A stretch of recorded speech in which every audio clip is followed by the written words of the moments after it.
Good phone, good setup. That was common camera, by No, the way. not at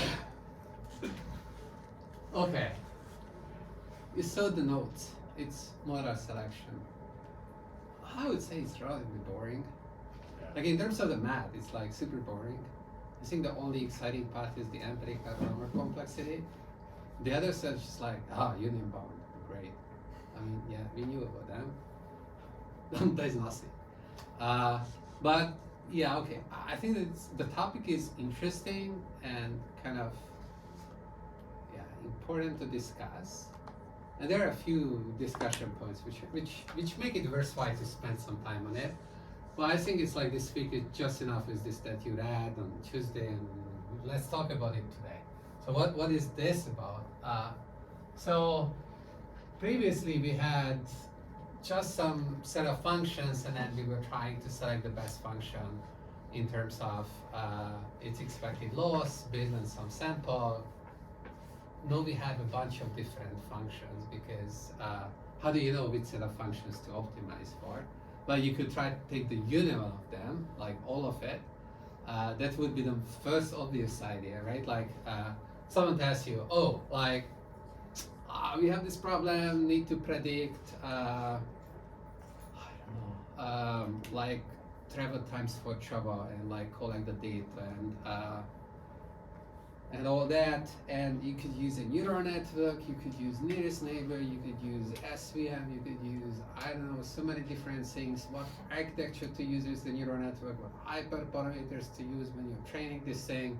It's like all of these different function classes, if you wish.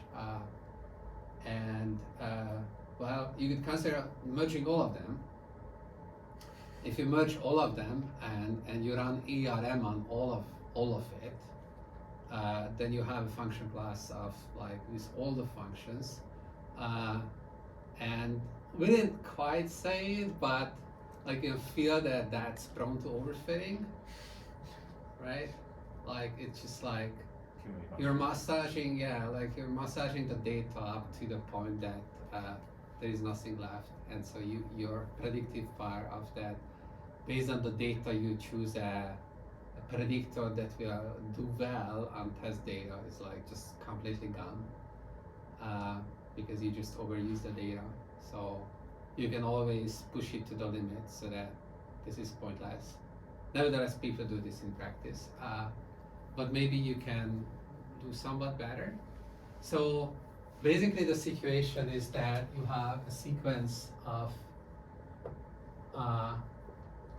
predictors that are transformed into these loss classes, and somehow their capacities are increasing without any limit, right?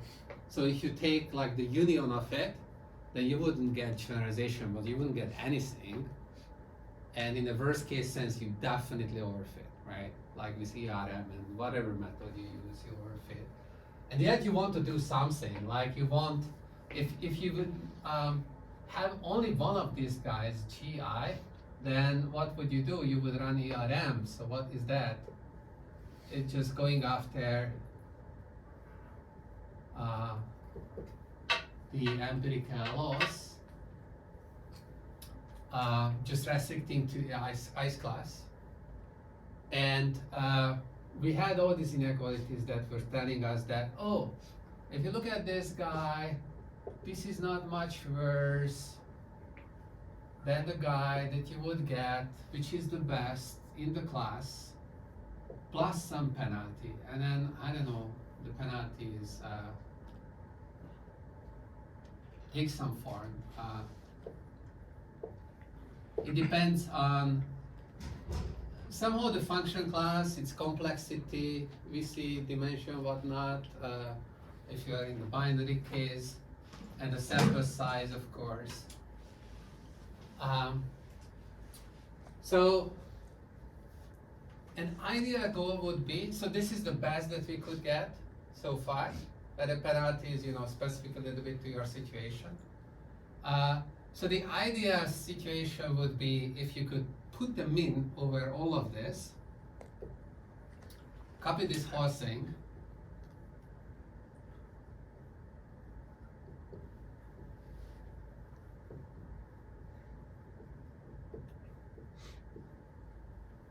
and just somehow, okay, this is Gn, just somehow come up with Gn from the union. So Gn is an element of the union of these loss classes, such that for this guy, this inequality holds. This is what you ideally would want to have, right? Because then that would mean that you're not paying any cost for not knowing which function class to use, right? So why do you want to use different function class? It's like this right-hand side tells you how good you're doing. You just want to get the best of all of this. You don't know it a priori, which of this is going to be the best. You still want to go for the best. Can you? Right? So this is the problem. And long story short, okay, union bound brings you almost all the way. Okay, so one thing that we were discussing is that so Gn in the union of these classes. This is maybe not good. And you should think about it. Why? Come up with some example, maybe why this is not a good idea. This is not going to give anything close to this. Well, this thing exactly we are not going to get. We are going to get something very close to this. Yes. So in the third line, it says that PGN is smaller than this quantity for all I, right? Yeah. So why It's the, like I why is, the next I is an index set. Maybe it's all natural numbers. right? So why is it not true that if it's true for all i's, it's true for the minimum I as well? No, it's like you want to choose a GN. So my question is how to choose a GN such that it's the best possible. So for, in a way, this is for the i's choice. Oh, okay. And then now you can take the mean over all the i's, but like you also have to choose the I, the index. Which one do you choose? From each of them, you could make the ERM choice, but which class to choose? Well, that is the idea that you choose the class on which the empirical performance is the best on the training data, and that's just what's written here. So if you choose GN in the union, or like here, G is chosen in the union, and you choose the empirically best, then is that going to be a good idea? If you have a few classes, then it's not that horrible. Why is this different than just saying you have an arbitrary model class that just has a collection of different models? It is in a way. It's like just says that you have a model class. This the union of GI is a model class, and okay, what we know about is that its complexity is too big. So like the problem is that you can't just apply this, because if you apply the penalty to the union, then that penalty is going to be larger than the supremum over all I of this penalty, which is generally just infinite in the interesting cases. Let's see, so And so you get big nothing if you just consider a function empirical class discrimination. is That big. Yeah, it's like just too big. So you do want to use the fact that function classes themselves are different. Yeah, there is some additional structure here, which is that you could also think about that you had a big function class and you're decomposing it into the union of a bunch of function classes, such that each of the function class has a manageable complexity. And now you want to choose from the big function class, exploiting this decomposition. And how do you do that? What's a reasonable choice? Okay, yeah. Sorry, the supremum itself is infinity, or Yeah. the Right.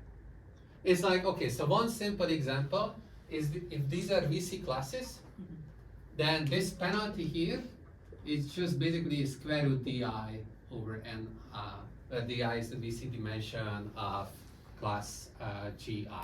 Right.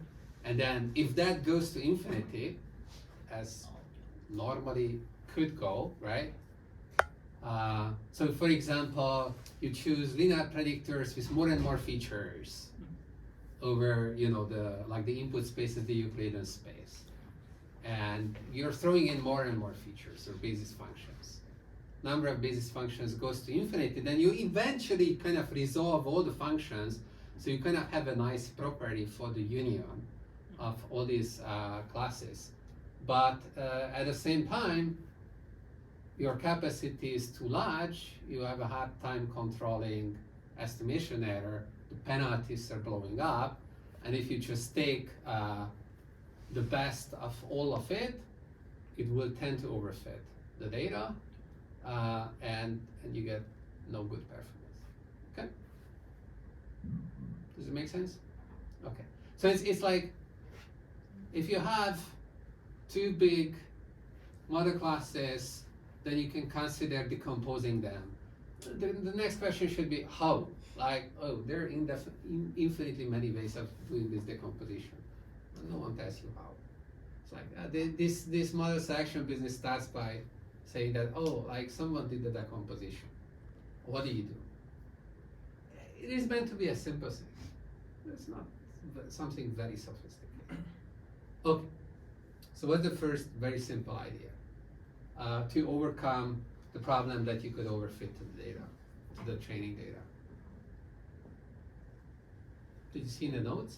Could you read it? What's there? Validation? Yeah, validation set. Yes, exactly. So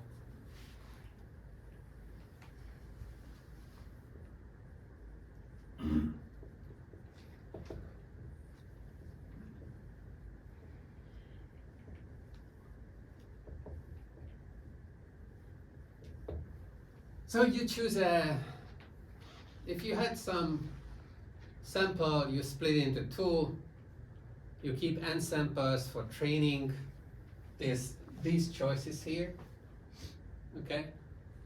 And then you have m samples for validation.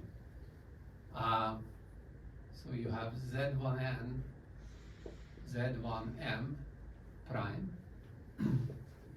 from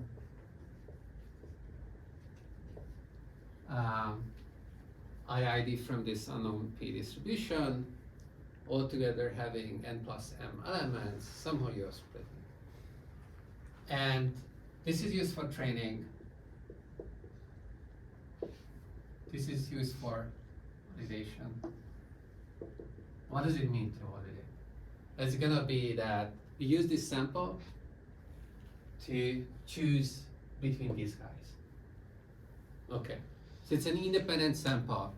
If we are measuring performance on that independent sample, assignment number 1 tells you that that's a good measurement, right? It doesn't matter that you got this predictor by training to some random data, because the two data sets were independent. This is going to be a good predictor of how well you're gonna do. In particular, you can apply Chanov's inequality or whatever, like any concentration bond can be applied because these samples were independent of each other. So the procedure is going to be that you choose I to be the minimizer over these independent samples. So it's like from this you create this empirical distribution.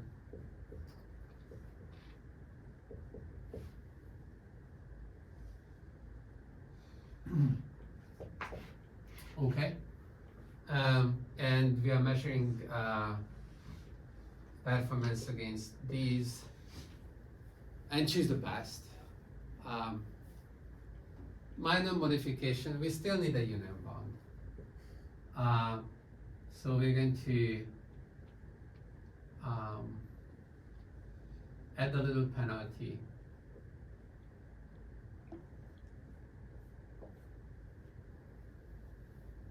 So we choose a bunch of numbers that sum to something less than 1. They are non-negative. Don't choose 0 before you ask.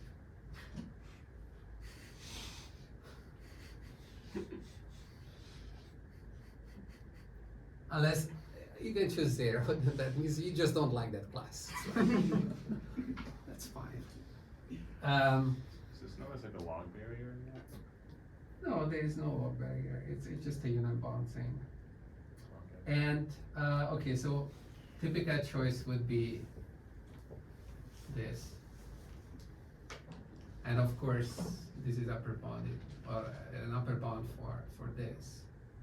So this is a simpler choice.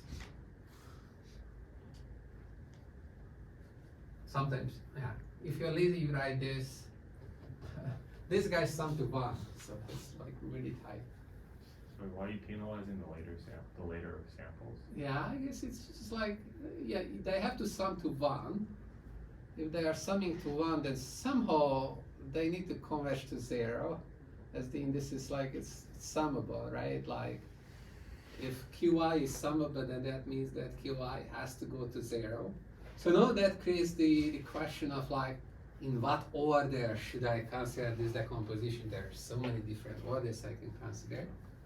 Random. A reasonable order would be not random. It's like you would put more complex or less complex classes first. If you have, let's say, VC classes, that is DIs that measure the complexity, which one would you put? Less. Yeah, less complex first. Will be more advantageous. So Is this where like the wisdom that you want like the least powerful model, like it's good test performance on the data comes from? this is just Occam's razor. Yeah. But we will see, like at the moment it's maybe just a feeling that this is what we should be doing, right? This QI is a kind of like betting probabilities of like how much you believe that that class is going to give you the best result. So in terms of it's a little bit weird to say that the smallest class is going to give you the best result. Probably not, but like, okay, in the lack of any information, maybe that's your bet.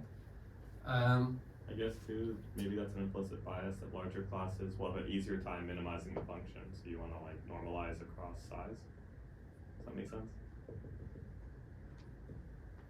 Sure, I mean, like we can have Yeah. philosophical arguments and whatnot, but okay, if you do the math, we will see that this is a good choice. If they are ordered in a decreasing, increasing manner. Or just like punishing if the fact that it could become really overfit, like the more complex it is, Yeah. it could be really overfit, so I want to punish that. Yeah, but there should be a reason for that. So at the moment, we don't see the reason, but if I write the result, then like you will see that like, okay, the result works regardless of the ordering. And then after I write the result, we can look at it and like, oh, what would be the best ordering which gives us something closest to the gold standard? And then, okay, let's think about that, right? Okay. For VC classes. Okay.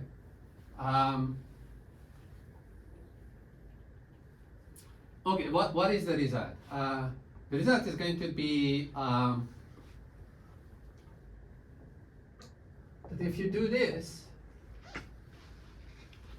then whatever selection you're gonna make, this I, and of course, for that class you go for the RM choice, then this is going to be less than equal to almost like the gold standard P of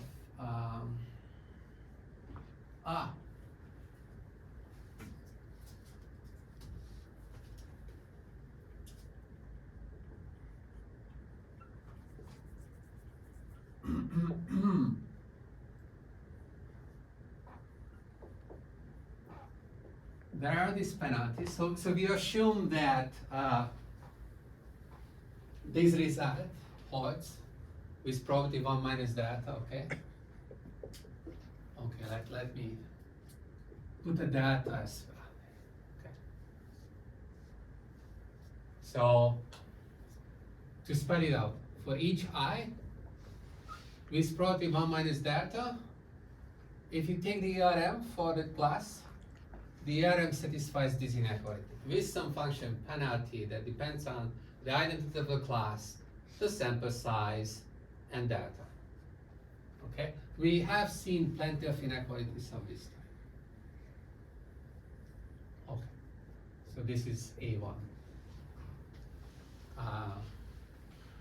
So the assumption is going to be under A1.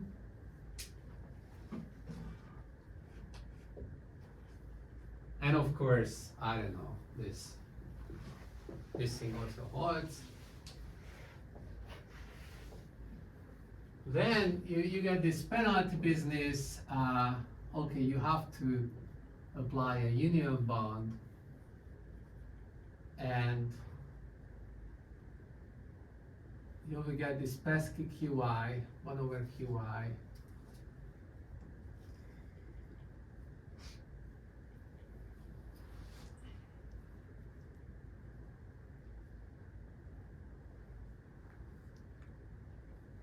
Okay, and then I have to make another assumption.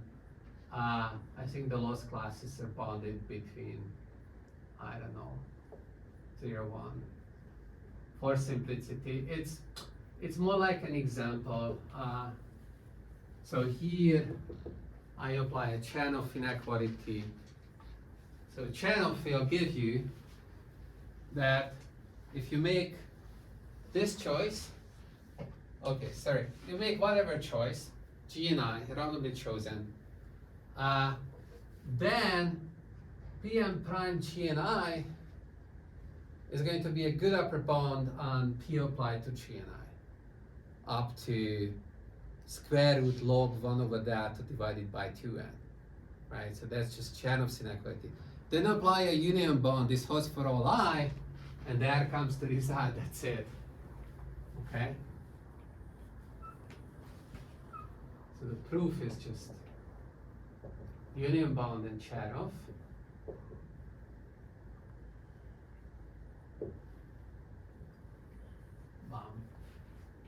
Done. Sorry. Yes. So the result doesn't depend on M? M. Oh, this is M. Yeah, of course this is M. So this was the Chernoff part. So there is a penalty that you're paying for not having a validation set that's too large. And the reason to have the QIs is because you apply a non-uniform union bond, right? Like you're splitting your error. With probability 1 minus QI delta, P, okay, I'm talking so much about it, I can even write it. P of G and I is upper bounded with probability 1 minus QI delta. So this is where the union bond is going to come in, maybe even that over 2. Is going to be upper bounded by P applied to G and I plus square root log 1 over QI delta divided by 2m. So this is just Chernoff. And Meant inf on the right hand side, or like the this PGN and PGN are the same? this was So PN should be on the, oh, yeah. isn't it the wrong way? PM. Okay, so we want to show then that if you take the minimum of this side, then this is upper bounded by something we like. No, actually, if you take a random index, then this is upper bounded at the random index, which follows, right? And so it's the right direction because we need to upper bound the true loss. Yeah. Sorry, I think we use both validation and regularization here, right? This is the regularization part, and This little thing, yeah, it's a weird regularization. It's like uniform. It doesn't kind of care about the identity of this function. it's a penalty. It penalizes models whose index is larger generally, right? Or you're betting less on them. Yeah. Okay. but I was thinking, okay, I think the reason of making this ordering of complexity, I think it's because we can make a smaller set to, for example, finding the ERM minimizer less expensive, instead of, for example, adding the regularization over the bigger set and making the optimization problem harder than before. for me. Oh, just because the set is bigger doesn't make that optimization problem harder at all. Maybe it's gonna be super easy. If I consider all the functions, then it's very easy to find a function that fits perfectly my data. There are many functions. Compute it and Is that proper? yeah. If I have a smaller class, then my optimization problem is generally harder, in a way. Of course, other things like convexity can save you all the trouble, but generally it's not true that like bigger class necessarily bigger trouble with optimization. Yeah. And Yeah. how do you get the ln 1 over qi? Like you said, some kind of union bound, but you said some kind of union bound for the ln 1 over qi, but You're separating the ln1 over qi from the rest. So like these two terms are the same, I just separated. Oh, wait, maybe, sorry, making mistakes here. It's like square root a plus b is upper bounded by square root a plus square root b. You just write it in a way so that like separated. No, okay, I have to put that, whatever, small things. Okay.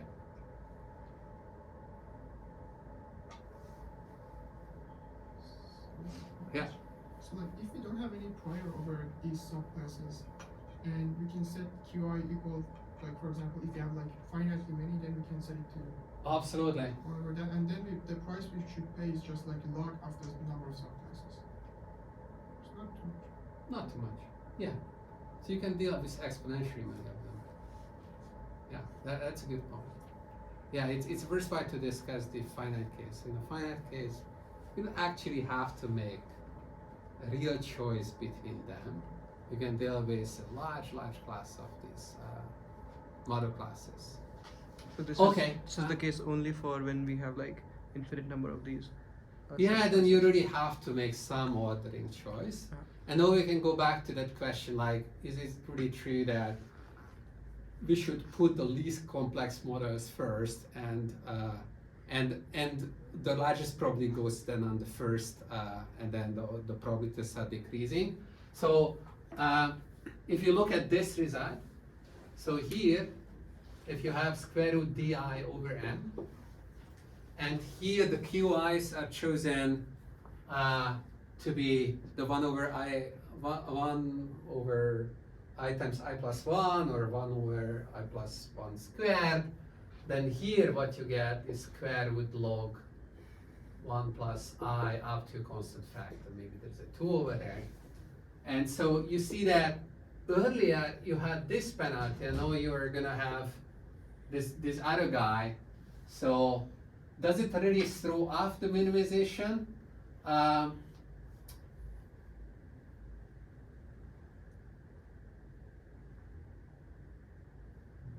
Yeah, I guess maybe I better write the 2m with this guy.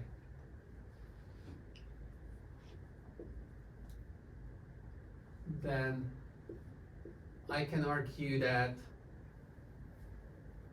okay, if I already have the di over n penalty, and so if the di is larger than equal to the log 1 plus I, di over n is larger than equal to, oh, there's a 2. Because you have to have 2m on both terms. And then you have this, and then maybe m equals n. we don't care about constant factors anyway. So if you can arrange for this situation, then you basically double the penalty. And so if you show that the penalty didn't have a significant effect, then it's like, it's almost as good, right? Like before you had the square root di over n, now you have an extra square root di over n. But otherwise, the selection kind of looks like this.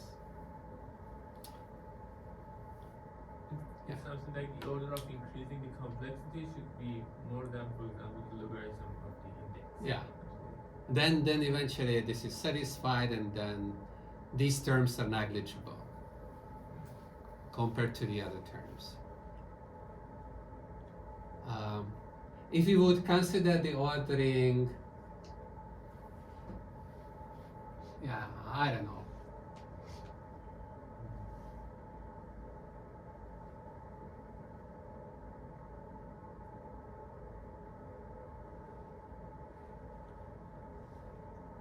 If the di's are going to infinity, then it's like that is no alternative ordering. They're going to infinity, right? So it's like, what are we even talking about? And the QI's are going to 0, and there is no alternative ordering. It's like,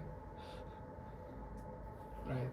I think in classification, for example, when we increase the order of the dimension of the space, Yeah. I think the VC dimension was the Just the dimension, yeah. So that was linear. Yeah. I mean, like, it's a number of features. Yeah, exactly. So if the number of features for the ith class is growing more than logarithmically with the index of the class, then this just says that you're paying pretty much no price for model selection.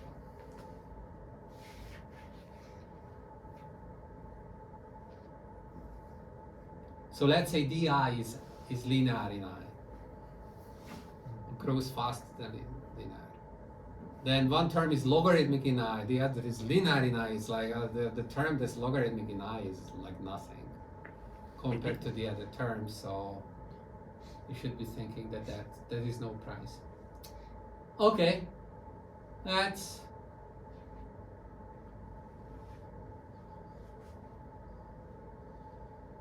a good start, but we had to split the sample. Okay, here we hastily made the choice of that the validation set should have the same size as the test set, because we are kind of balancing this term with this term.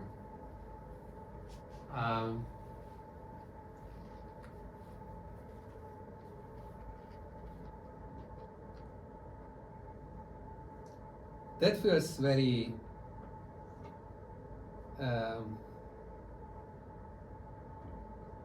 tough, and maybe not necessary, because if you're thinking about that, okay, this di is growing linearly, and you have just m like some fixed number, and as di gets like pretty large, I mean all is gone by the way when di over n is bigger than 1 in here, right? So it's like, what are we even talking about? Like, let's not pretend. But maybe if you have unbounded losses in some other cases, it's like, maybe there is something interesting going on. But okay. This is a simple story. Validation you can use, fine. Yeah, slightly more interesting story. Maybe you don't need to use validation. So you can just use the training sample still. So insisting on going with this, but not quite. So you devise a penalty here. So kind of inspired by here you have to have a penalty so that you can support this union bound argument. So you introduce another penalty. If you introduce that penalty carefully enough, then maybe you can get something very close to here. And the argument will be again the same. It's like you have a union bound on top of union bound. And one more reason to not split into train and validation set, just use a training set, is because if your I don't know, you're considering model selection on the top of model selection. Then, okay, then you need 3 levels split and that's getting a little bit out of hand, right? So for example, your model selection procedure could be running some QIs, you're not sure about how to choose them. So you run model selection on top of model selection. And it's like, okay, 2 splits, and then no, the value of the data very quickly diminishes. So rather than doing that, let's just use a training sample. It's kind of the same as I said that what you started to say is that we're using a penalty here anyways already. So it's like, why don't we use a penalty at the level of the functions? Why don't you use a penalty at the level of the classes at least, or something? And then you don't have to split. And then it's a little bit simpler. And lo and behold, you can do that. And basically what you do is that you say that, oh, let's say my penalty would take this form. What union bounds would I get?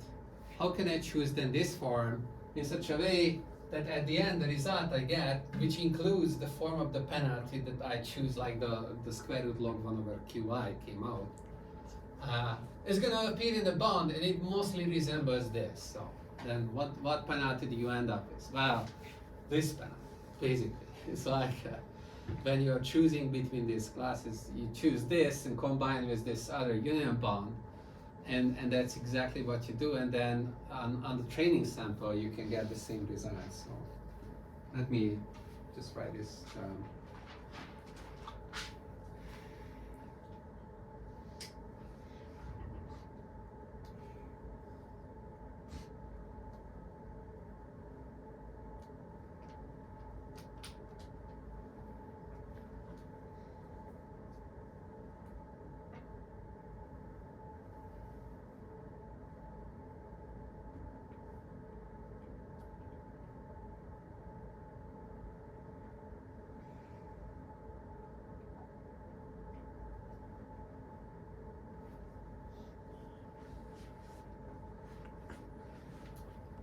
Okay. So the choice we're gonna make is this Archimedes.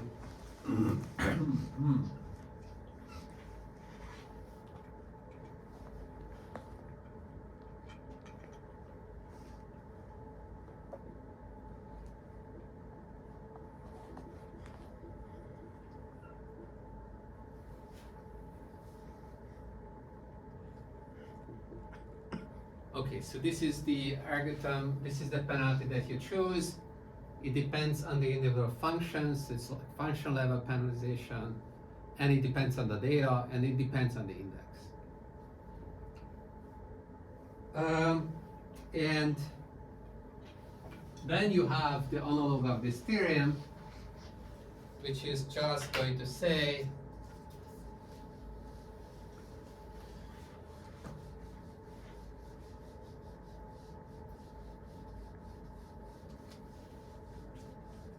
that things are gonna work out fine. We can put together union bounds. We choose these non-negative coefficients that sum to something less than 1. And for all data 0, 1, you had PG less than equal to PNG plus, okay, this is like a really fine data dependent penalty.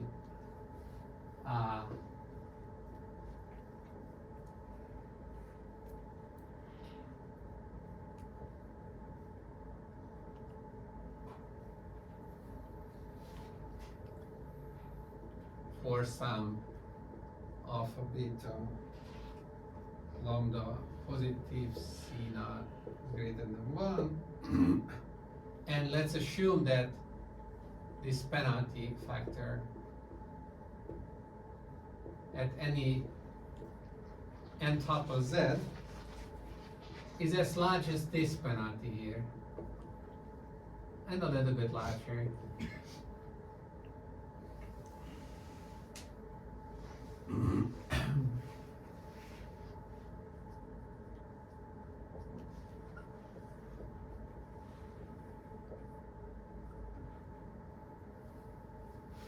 Then two things hold. First thing is that for every delta, it's probability 1 minus delta for every I and G in class GI. Okay, there was an alpha here.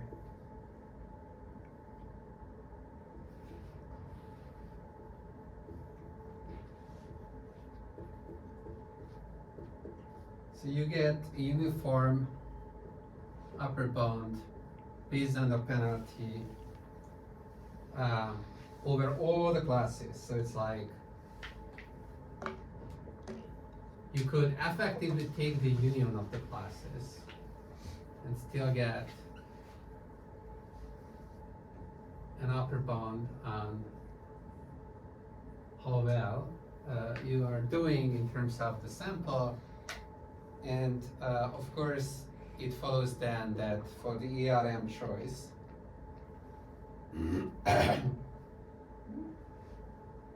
oh no, okay, not only the ARM choice, okay, before the ARM choice.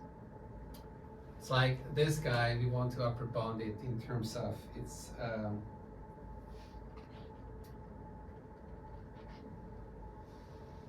if this in choice an upper bound, okay. So this other part says that if this can be upper bounded in terms of its expected value plus some deviation, then the ERM choice is going to be upper bounded by something nice. So okay, not this G. So take the G to be the G and capital I. Okay, so or like that. Okay, it was already defined there. So for G from star, 2 stars.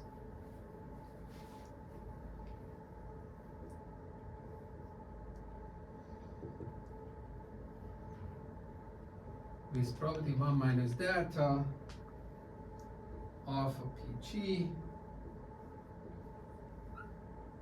is smaller than taking the minimum over all I and GI of alpha prime PG plus alpha double prime, oh my goodness, E Ri G Zn plus epsilon I prime G delta over 2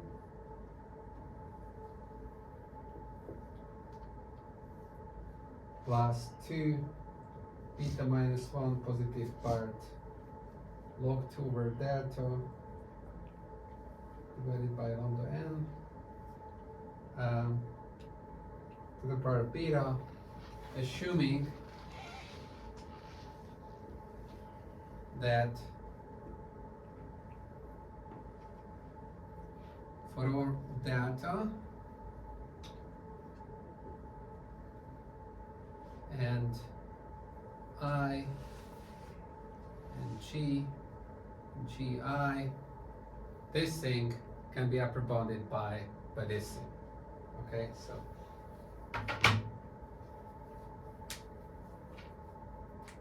call this 1,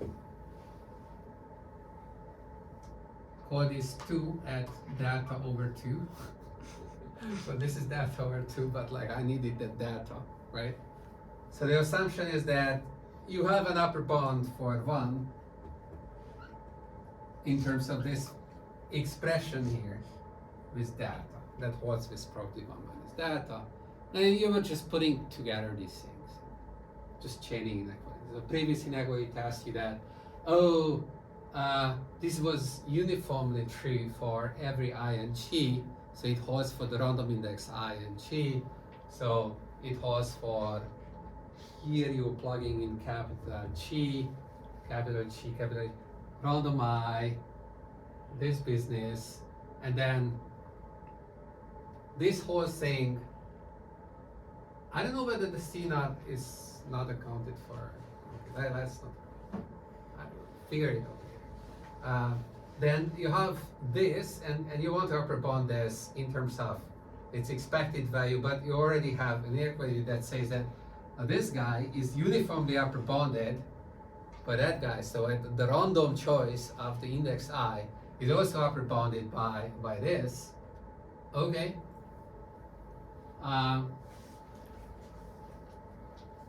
So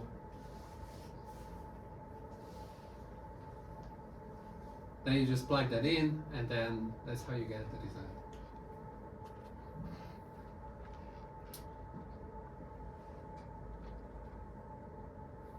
Altogether, what matters is that you had some uniform deviation bound that was data dependent and function dependent.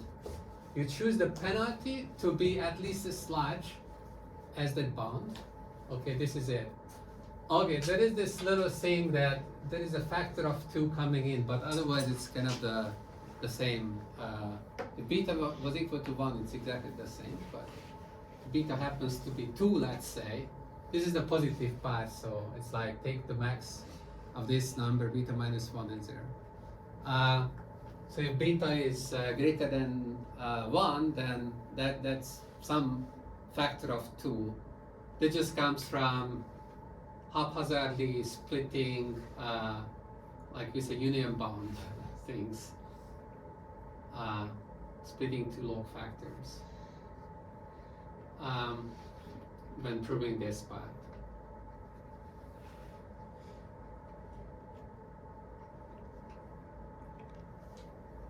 So I'm not going to write a proof of this. It's pretty standard union bound. Okay, and then what do we get?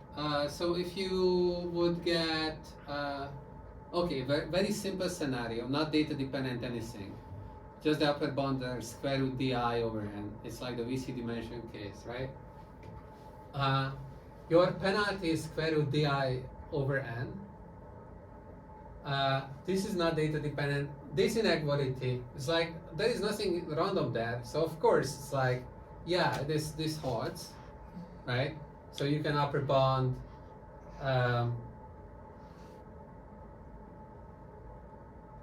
P and G. Okay, so then there is a fact another of the square root di, because here you need to upper bound for every I and G in Gi this expression, and this is just square root di over n, by something that depends on the true distribution plus some expression. So this expression here becomes square root di over n again. Okay, so this guy is also square root di over n. This is expectation is square root di over n. Actually, you can take this to 0, because now. No, because here we had square root di over n, so that you just write down that square root di over n, and you need an extra square root di over n because you are going from the empirical mean to the true mean. Okay, so then epsilon prime is square root di over n, and you get that for the ERM over the whole class competes with the best, and you have square root di over n twice instead of just once. Okay, so you effectively double the size of the penalty, which is kind of the same as, well, not quite like that. It's a little bit better with splitting the samples, but it's like, what's the big deal? All right, this is all true. This is all fine. This is kind of cute, but is it really useful? Would I recommend it? Probably not.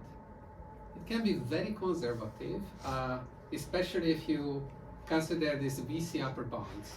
Like the square root di over n is like a very conservative upper bound. You can't get tighter than that, don't get me wrong, but your distribution could have some specific properties like large margin or whatnot, which make it possible to get much better bonds. So starting with a conservative upper bound, including that into your training procedure is generally not a good idea. This theorem doesn't say so, though. It says that you can start with your most refined empirical upper bound, and you should do that. If you really need to use this model selection, then you should aim for a very refined empirical upper bound on the path. So this is the upper bound on the generalization error. Okay, and here this should be as close to the truth as possible. So the least upper bound is recommended. So how can you do that? Like, what upper bounds have we seen like that?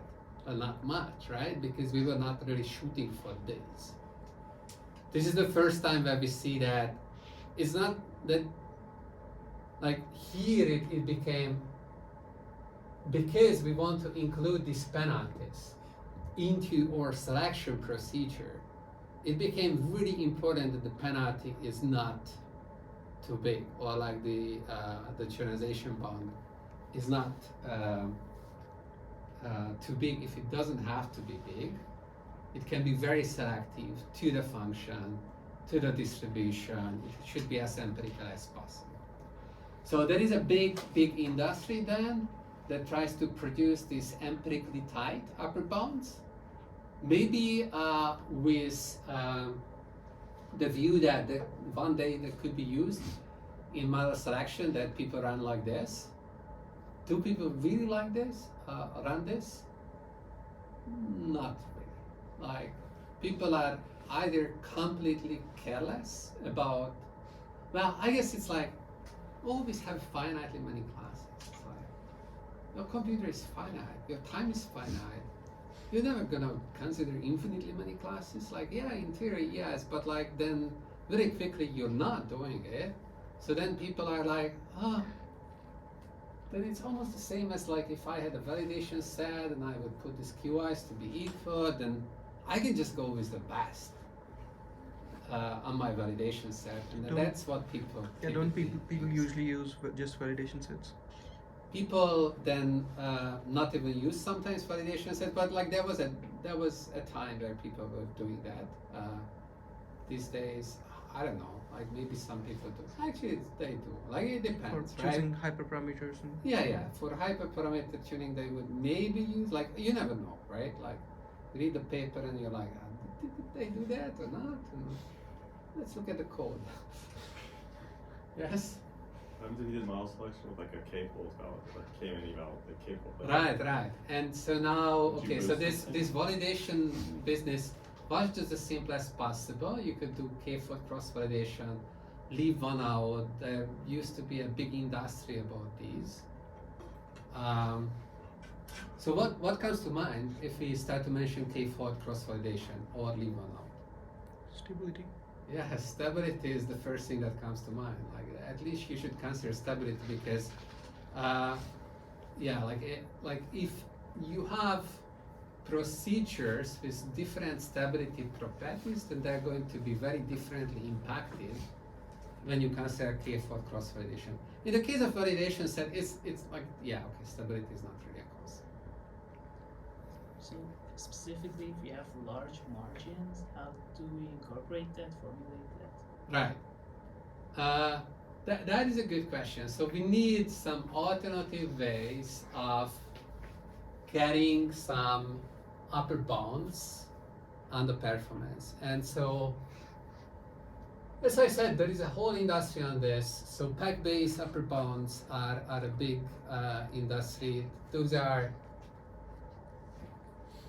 it's kind of hard to explain, but it's like a finer union bound at the level of G. It's like if you have a countable class of G, then you can imagine just like doing this with a union bound over the class. So the pack-based bonds by and large do that. I mean, specifically the large margin, I was just wondering. So the large margin, it comes from here, right? Like if you are in a large margin situation, then you most likely will be able to drive this to zero. And you will be most likely be able to do this even when the norm of your weight vector is pretty small. So it's like, so for example, you could get bonds where this respects the norm of the weight vector underlying G, and maybe even data a little bit more. Yeah, there is a lot that people do, is this. My only problem is that it doesn't really impact what people do in practice. Even though, I don't know whether it's a fault of the theory people not even trying, putting on some packages out there that other people could use, or maybe it was just never successful enough to be worth the effort, and the simple alternative of the validation set is just there, and like, okay, like who would, like everyone knows that could be used. But it's not an ideal situation that you see a lot of papers written about these things, and I don't see that it would have much of an impact on what people do.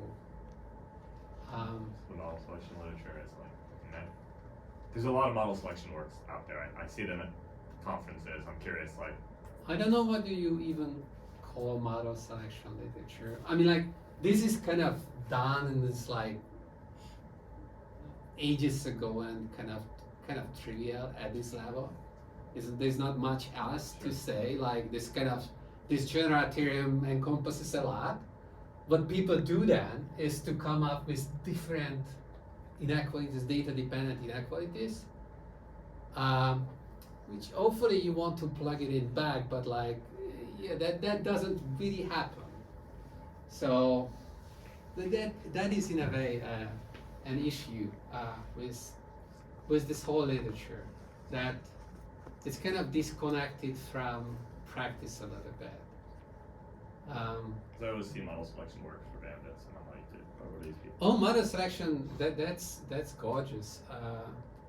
I think that's totally valid and potentially impactful, because model selection in bandits is much harder because you don't have this split between validation, training, whatnot. You do everything online, and like in the meanwhile you have to select between the models, and if you have misspecification, then everything goes horribly wrong because your online algorithm anyway. So like that's like a much more challenging and in a way interesting thing, and it can be much more impactful because people don't really know what to do in the online setting. Like there is no simple alternative. It's like if there was some, okay, if people keep just running epsilon gradient and fine, like you can't do much about it. But people are struggling with it. Like I know that people want to have better things. So there is a hope to impact what people actually do. Whereas here it's like, I don't know, maybe it's just like the very simple alternatives that kill everything. Like the sophisticated stuff, like why do you need the sophisticated stuff if something simple also works? There is also the question whether you're in a data-laden regime or the data pool regime. If you're in the data-laden regime, then you're splitting the data, then like, who cares? That's good enough. It must be good enough. There is one interesting piece of work that I included in the lecture notes that I really like, but I don't think that it was ever used. And it's a work by Oleg Kagawa and Peter Bartlett and John Ducci, and it's beautiful. They say that, okay, you're in the data-laden regime, and you have a lot of these classes. What's the data laden regime? Like you have infinite amount of data. It's like you're not bound by the data. But you're bound by compute. The more of these classes you have, the more bound, the more you feel it, right? So then what can you do? So it should be about that given some computation time, what is the best that I can get? Not like given this amount of data, what is the best that I can get with infinite computes? This is not considering compute at all. That's a big problem with it. And so they flip it around. So then they say, okay, let's assume that you have a model of how much compute you need to spend on the different function classes. And the model just says that, you should have some prediction of that if the complexity of the class grows, then this is how much compute time changes. Then we have this discussion, it's like not so clear. But okay, so they need something like that. And if you have that, then you kind of can massage this whole framework in such a way that you can compete with the best model selected with a given compute budget. And that's, I think it's beautiful. It's very nice. It's a very nice idea. And there is some little non-trivial thing, calculation that I have to do with that.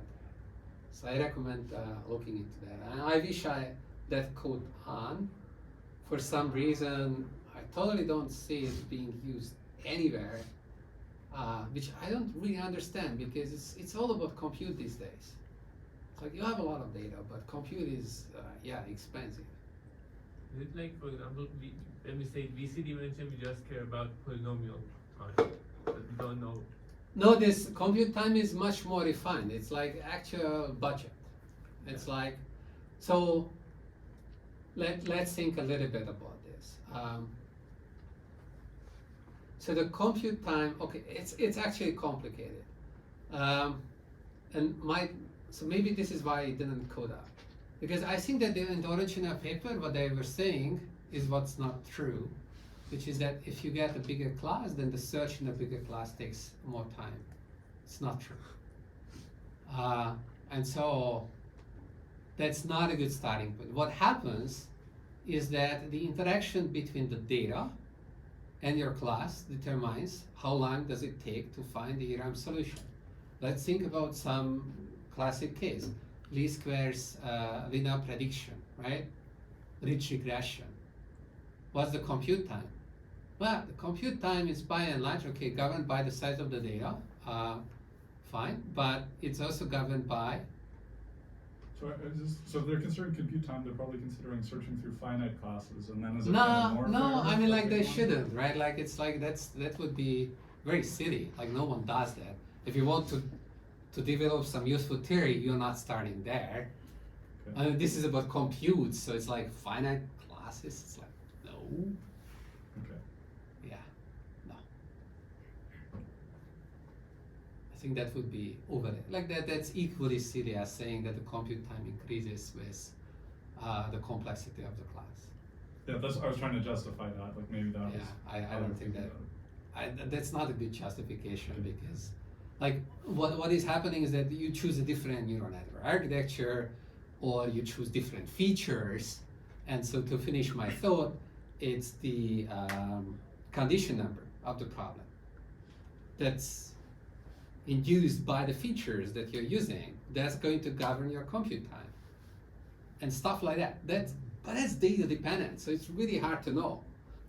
So that kind of maybe kills the idea a little bit. So maybe it's like, okay, like it's a hard problem if you want to make it practical, but it's kind of still cute.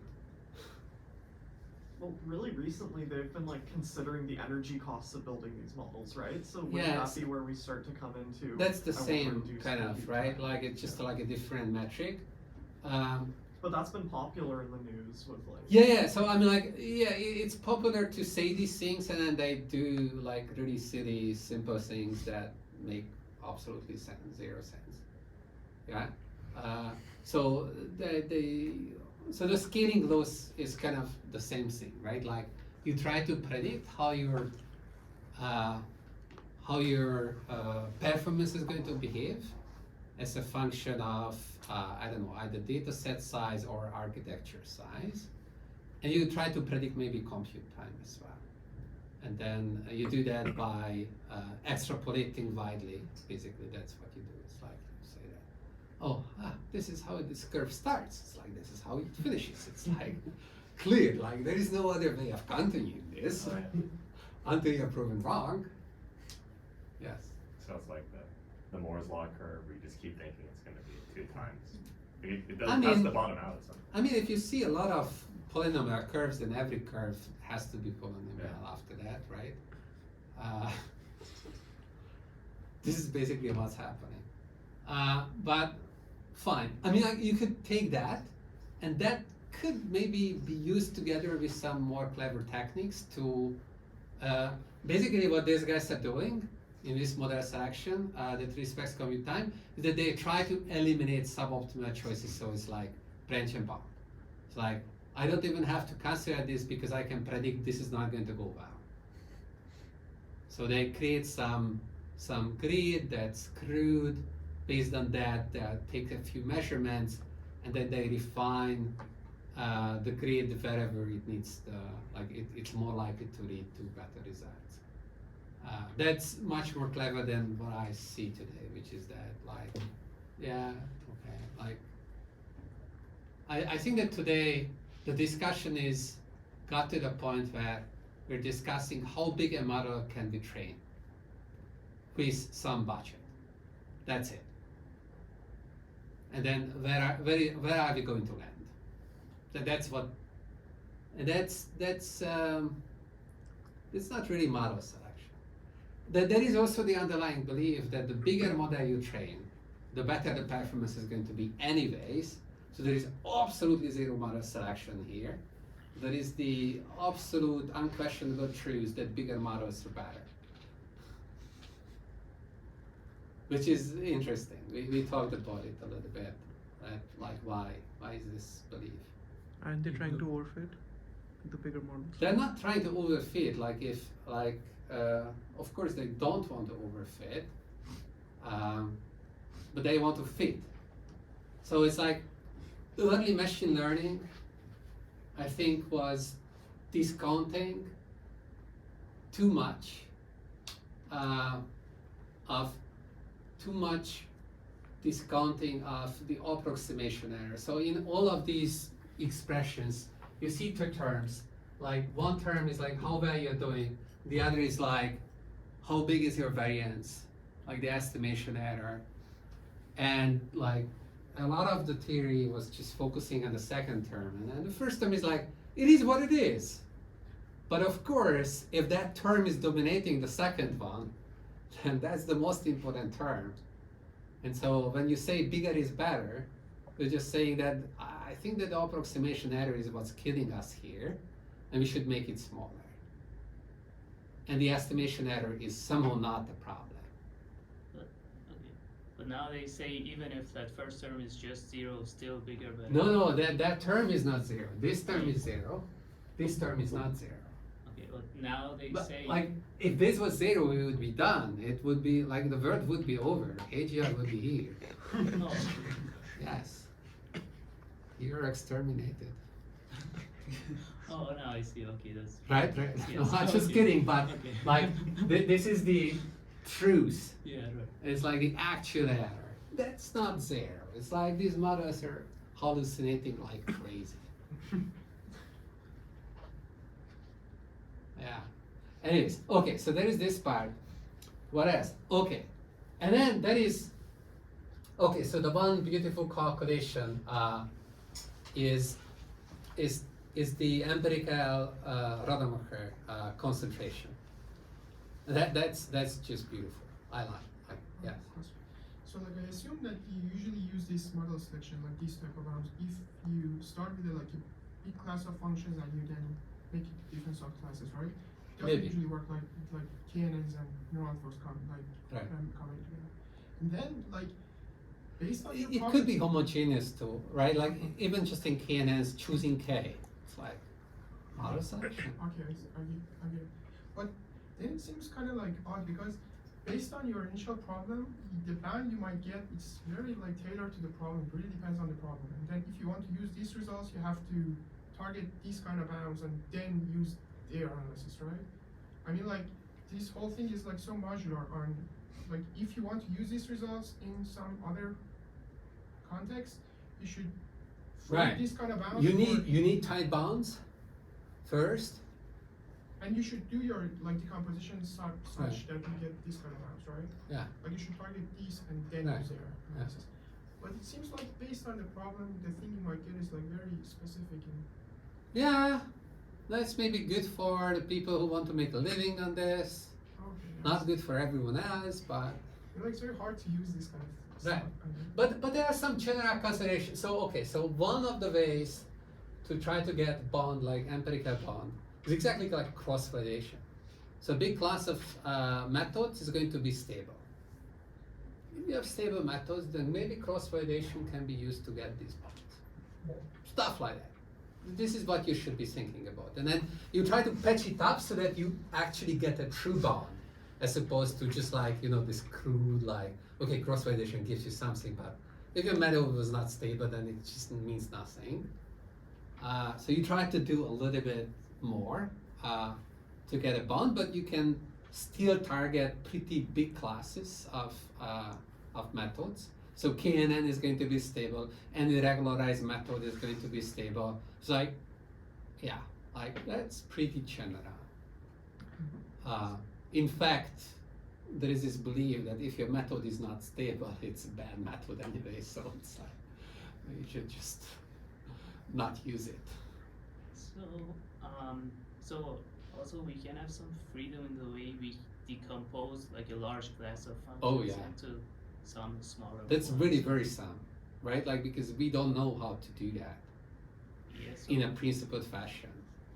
yeah. Like we have our arbitrary ways, which are historically, I don't know, were the first and the simplest, and like they're not singled out because of their mathematically nice properties, but they are there because it's like this is how it happened. Okay. Yeah. So it's like really widely open. And then there is also the bothersome thing is that like there is this decomposition, but there is this inequality is at function level, right? It's like altogether this is a function level of the union class. It's like, okay, oh, what are we doing? Like what distinguishes the I and the chi here? I don't know. Nothing much. And then there are all these methods that are just betting on that, oh, you should just penalize some norm of chi, then you can deal with large classes. But of course, the strength of the penalty needs to be chosen. And okay, maybe modest action needs to be thrown in there. And a lot of times, okay, so one of the lessons from today's week's lecture is this. A lot of times people are interested in getting optimal rates for some classes of functions. Like, let's say you choose regression problems and smooth functions over Euclidean spaces. Smooth function, what does it mean? It's Lipschitz, or it's like a Herder continuous, or like some continuity notion is in there. And then you prove lower bounds that tell you that, okay, like the convergence rate, if you have a function from this function class, then you can pick it up with some method, some smooth local, smoother method usually, or Arcage's methods are able to pick up these rates, and you can't do better than these. But whenever you see these inequalities, usually these methods have some free parameters. Like if you have some local smoothing, then some radius needs to be chosen. And, if you have a k, if KNN k parameter should be chosen. If you have a penalized regressor, then the penalty strengths have to be chosen. And if you, the results usually say, if you choose this right, this parameter, you get the optimal rate. And then what these results give you is the license to stop there, basically. Because they say, if you just have a one-dimensional optimization like the penalty factor, you can just create a grid over them. And then you can compete with any of those penalty factors simultaneously at this tiny little price. So in terms of the rates, you're not going to be impacted. And so it kind of simplifies the life of people who are proving these things. So it's like you will see a lot of results that you stop before giving you the procedure that would actually choose that parameter. Why? It's because the parameter can be chosen based on splitting the sample using a validation test, and it's not a big deal. Okay, so that's useful to remember that it's like just a big hammer that you can use to offer when you're hunting for optimal rates. Okay, empirical Rademacher complexity. So you remember Rademacher complexity, we took some expectations somewhere, but there is the sample-based Rademacher complexity that takes the signed combination of the losses, the average, and then take the soup. And it turns out that this function has this sensitivity, this Lifshitz property that you need for McDiarmid's to hold.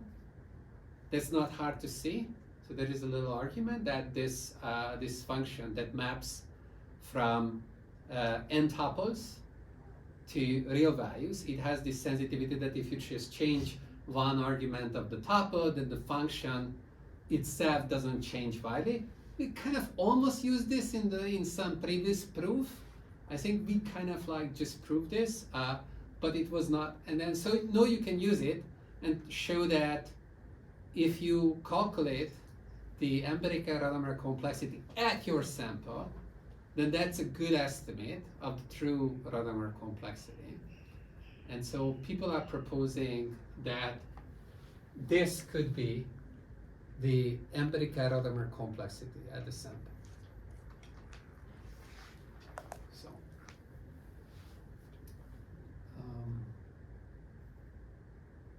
in the empirical Rademacher complexity, you're still taking a soup over all functions. So it's like, I don't know how useful is that, but it's a nice result. It's not too empirical. It's not too respecting the situation. It's not. I think that it's gonna be very conservative. It's at least respecting. Okay, so that addresses one issue with uniform convergence bonds or uniform deviation bonds, which is that the bonds like square root di over n is not specific to the distribution. At least this is specific to the distribution because it's specific to the sample. So it's like respects the sample, it doesn't respect G. It's like G free, but like respects the sample. Why do we need some empirical Rademacher complexity? Because you want this, like you want a universal way of a universal method that you could use in your model selection. You want an upper bound on this. Like here, it's like, okay, so you are upper bounding this by this, and then you need this to be related to this expectation plus something. And then now you want to understand, okay, how does this, if I choose this to the empirical Rademacher complexity, or the true Rademacher complexity, then how does it relate to, no, it's the empirical. How does it relate to the expectation? And, okay. Is there any other example other than Rademacher complexity for Solonai, like any Yeah. other sample dependent? Yeah, I mean, sure. Splitting the sample. Mm-hmm. That's silly. That was silly. But I don't know. I worked on some of these. No. That's alright. Intelligent AI assistant. Okay. Yeah. So pack-based bonds, whatnot, cross-validation. It's like that. There is a whole industry. Yeah. I fall into the trap of writing some papers about that too.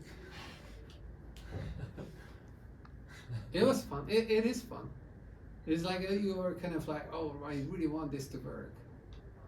Can I make it work? And then you work really hard, you make it work, then it's so expensive, then you just want to forget about the whole thing. So by the time this is tight, the whole procedure is like, oh, It's like no one wants to run it. So there is that as well, right? Like it can either be loose and it's cheap to compute, or it's not cheap to compute, but then it's like, okay, are you really willing to run that much rather than just splitting the sample?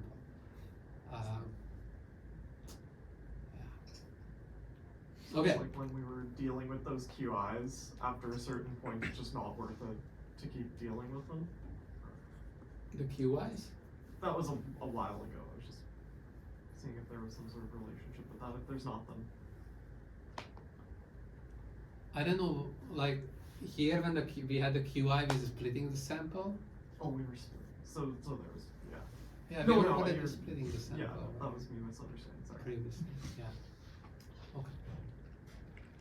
All right, done? This is model selection, basic stuff, yes?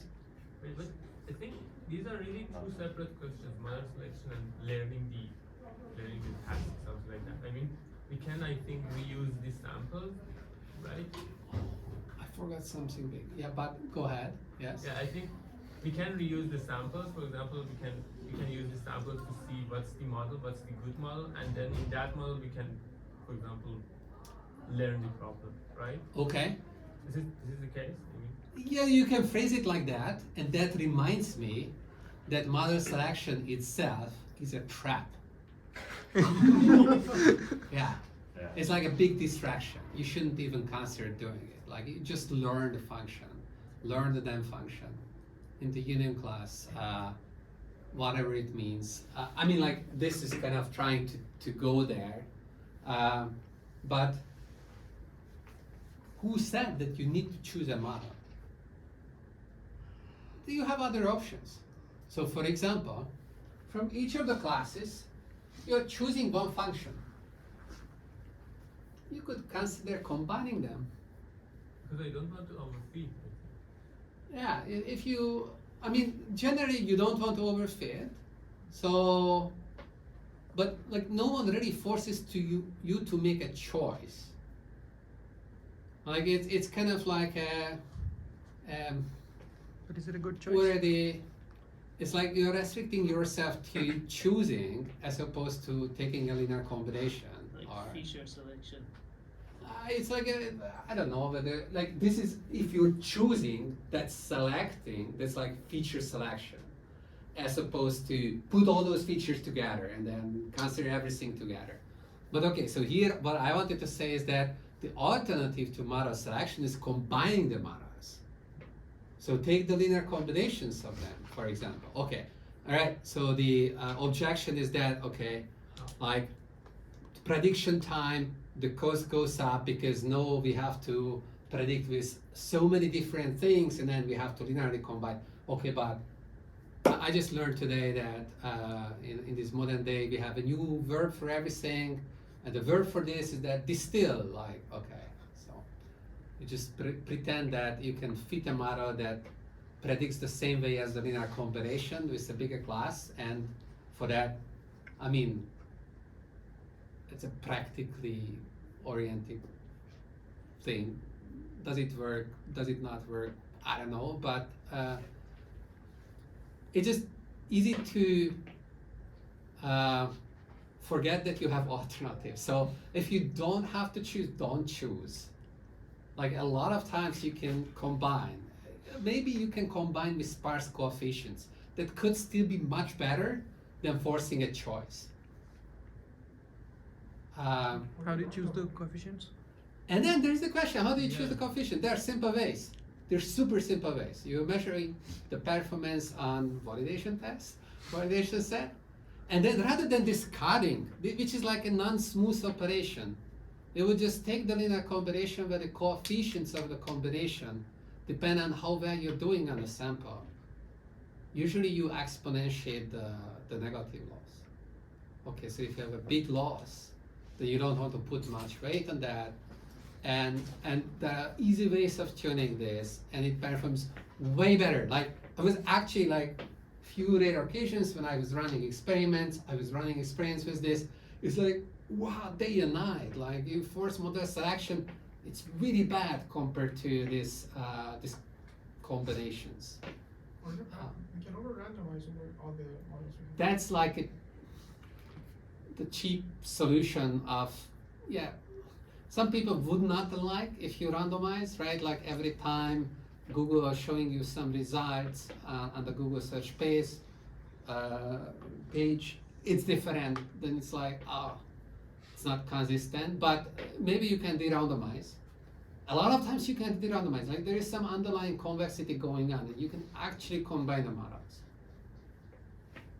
So, yeah, like the big counterpoint to the whole lecture, the whole week, is that, yeah, this is like a big distraction, this model study, it's beautiful, it's like nice and simple, but it's probably just a bad idea.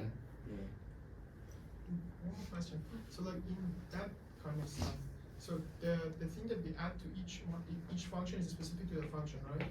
So like here, what is like the model selection business? Because like for every function we are adding something to it, so it seems like some kind of like function specific regularizing. Yeah. This is already like taking a union and regularizing with that, yes. So like it's just like adding a regularizer to each function according to the data.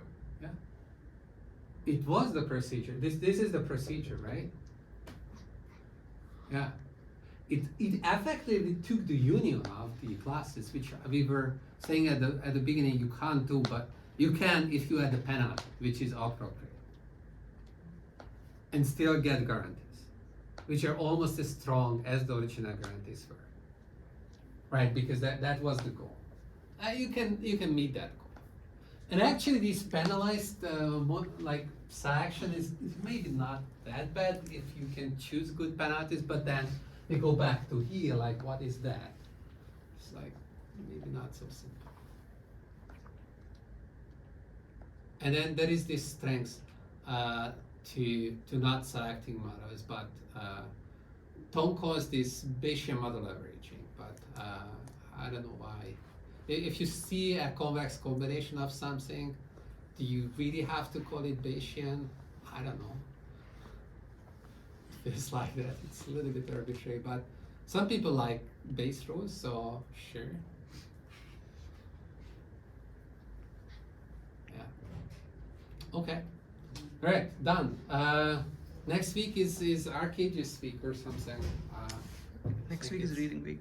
Oh, it's the reading week, so after that. Yeah. How many more weeks do we have after reading week? 3? 3. Or- 4. No, But we have the presentations on also. 5th and 6th, so I think we still have 4. 4? We still have 4 classes, I think. We have Four sessions, maybe. December 7th is 4 4 weeks classes, from that. or- December 7th is 4 weeks from that. Minus 1 week, 4 classes plus 2 for presentation. Quick math.